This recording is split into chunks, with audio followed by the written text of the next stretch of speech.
Magandang hapon at welcome po sa lahat ng viewers ng ating online lay forum. Ako po si Dr. Alexis Asuncion at ako po ay isang general surgeon. Bago ang lahat ay gusto ko pong magpasalamat sa Laguna Holy Family Hospital para sa pagkakataong ito na makapagbahagi ako ng impormasyon sa inyong lahat. Importanteng mapag-usapan natin itong topic na ito dahil karamihan sa atin ay nahihiyang magkonsulta o magpatingin sa doktor pag ito ang pinag-uusapan. Ang topic po natin ngayong hapon ay hemorrhoids o almoranas. Ano ang hemorrhoids o almoranas? Ang almoranas ay normal na parte ng ating katawan. Ito ay mga cushions o mga kutsyon sa loob ng butas ng ating puwet na tumutulong sa ating pagdumi. Ngayon, bakit tayo nagkakaroon ng problema sa almoranas? Ito ay dahil sa increased pressure sa ating puwet. Kailan ito nangyayari? Kapag tayo ay may matigas na dumi o yung tinatawag nating natubol, di ba't hirap na hirap tayong ilabas yan? Minsan pinagpapawisan ka na sa habang nakaupo sa inodoro sa kakaire. Isa pang rason sa pagtaas ng pressure sa ating puwet ay ang pag-upo ng matagal sa inodoro. Yan yung mga mahilig magdala ng cellphone para mag-scroll through social media o yung mga mahilig manood ng videos o reels habang inaantay lumabas yung dumi. Di na natin napapansin na ang tagal na pala nating nakaupo sa inodoro. Ang mga buntis ay at risk din magkaroon ng almoranas dahil habang lumalaki ang matres at ang baby, tumataas din ang pressure sa tiyan na kung saan tumataas din ang pressure sa mga ugat sa puwet. Maliban doon, kapag nanganganak via NSD or normal spontaneous delivery, sa pag-ire ng pasyente para lumabas si baby ay nagkakaroon din ng increased pressure sa puwet. Meron po tayong dalawang uri ng almoranas. Una ay ang external hemorrhoid na usually nakakapa natin sa may bungad o sa may labas lang mismo ng butas ng puwet. Pinakamadalas na sintomas nito ay ang kirot sa mismong almoranas. Ang ikalawang uri naman ay ang internal hemorrhoid kung saan ito ay maaaring makapa o maaaring hindi rin nating makapa.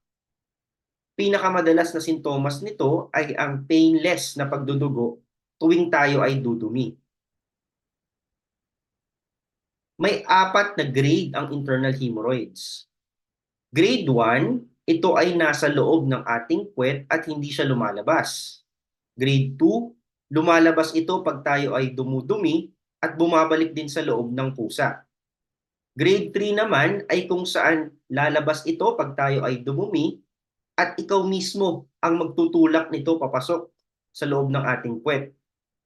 Ang grade 4 naman ay pirmi nang nakalabas at hindi na natin maibalik.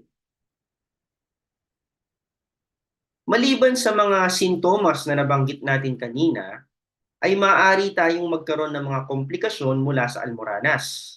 Nariyan ang pagkirot na maaaring maging paulit-ulit o maaari ding maging patindi ng patindi. Ang pagdurugo ay maaaring maging tuloy-tuloy at magdulot ng anemia o yung pagbaba ng hemoglobin o red blood cells.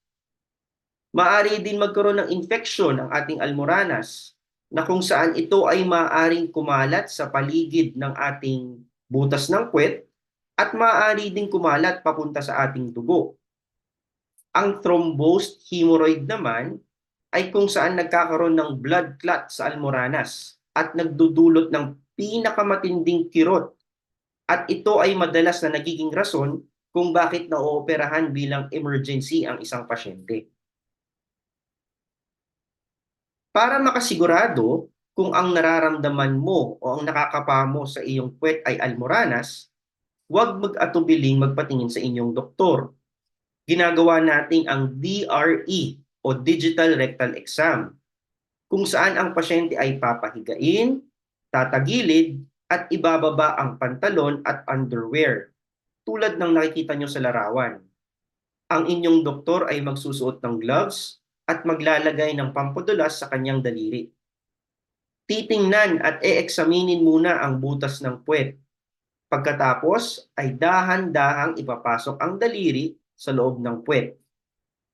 Sa eksaminasyong ito, malalaman natin kung may iba pa bang almoranas na nasa loob, makikita kung may nagdudugong almoranas, at malalaman din kung may iba pang problema sa ating puwet.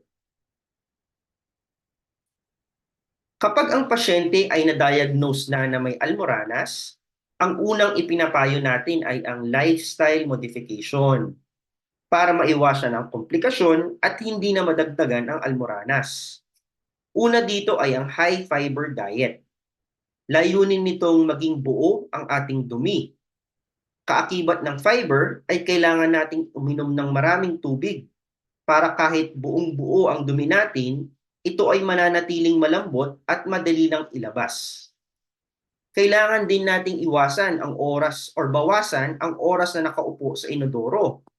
Iwasan din ang paggamit ng cellphone o paggamit ng babasahin habang nakaupo sa inodoro. Kung maaari, ay sanayin po natin na pupunta na lamang tayo sa banyo kapag tayo ay nadudumi na. Kung kayo po ay makaranas ng pagkirot sa inyong almoranas, isa po sa mga unang maaari niyong gawin sa bahay ang paggamit ng warm sitz bath. Sa isang planggana, maglalagay po tayo ng maligamgam o warm water. Hindi po yung kumukulong tubig ha, warm lamang po. At uupo tayo sa loob ng planggana at ilulublog mismo ang puwet sa maligamgam na tubig gaya ng nakikita nyo sa larawan. Pwede itong gawin ng 10 to 15 minutes, 2 to 3 times a day. Ang inyong doktor ay maaari din magreseta ng mga ointment, gamot sa kirot, o gamot sa pamamaga. Ang operasyon sa pagtanggal ng almoranas ay tinatawag na hemorrhoidectomy. Sa pagtanggal ng almoranas ay matatanggal din natin ang mga sintomas na tulad nito. May iwasan din natin ang mga posibleng komplikasyon na maaaring magbunga mula rito. Huwag po kayong mag-aalala o matatakot sapagkat sa operasyon ay wala po kayong mararamdaman matapos mabigyan ng anesthesia. Usually, ang anesthesia po ay yung tinuturok sa likod o yung tinatawag na spinal anesthesia. At kadalasan, ang pasyente ay nananatili sa ospital sa loob lamang ng 2 hanggang 3 araw. Kung kayo po ay may nakakapa na parang bulge or bukol sa inyong puwet, masakit o mahapdi sa may butas ng puwet, may dugo sa dumi o hirap dumumi, baka almoranas na po iyan. Huwag pong mag-atubili o mahiya na magpatingin dito sa Laguna Holy Family Hospital. Dito po nagtatapos ang aking lecture. Maraming salamat po.